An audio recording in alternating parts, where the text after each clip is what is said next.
They tell you blood is thicker than water, but they never tell you that love is thicker than blood. Because I want to tell you a story of a man who lost his entire family within just a single afternoon. And of course, with the hidden suspense that kept him breathing. Listen closely. When I met her mother, the little girl was only 4 years old. I didn't care that she wasn't biologically mine. I was the one who taught her how to ride the bicycle. I was the one who held her hand when she had fever in the middle of the night. I watched her grow, pouring all my love into her soul. But as shared in the tragic account, life can be incredibly cruel.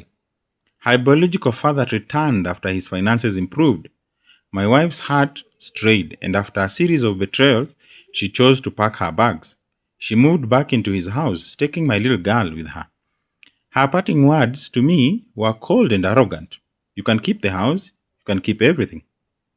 As if the brick and mortar mattered, my house wasn't empty because the furniture was gone.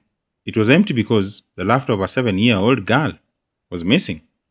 For 2 weeks, the silence in my home was suffocating. I didn't eat, I didn't sleep. Every corner of the room reminded me of the child I chose to love. But on the 15th night, the suspense began. I was sitting in her empty bedroom, holding her favorite old teddy bear that her mother had left behind in the rush. As I squeezed it tightly against my chest, crying silently, I felt something hard inside the bear paws. Something that didn't belong there. My heart started racing. I carefully tore the stitching of the paw. Inside, wrapped in a small piece of plastic, was a tiny pink digital voice recorder. It was a toy. It was a toy recorder I had bought her for her last birthday. My fingers were shaking as I pressed the play button.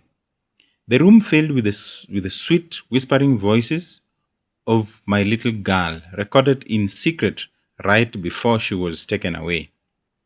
Daddy, Mommy says we have to live in a new house with the other man.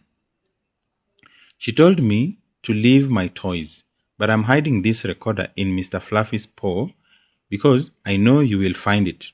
Daddy, the other man has a big house, but he is not my real dad. You are. I drew a map of my new school and put it under your car seat. I am going to study hard, Daddy. Don't be sad. When I grow up to be a big girl, I will run back to you.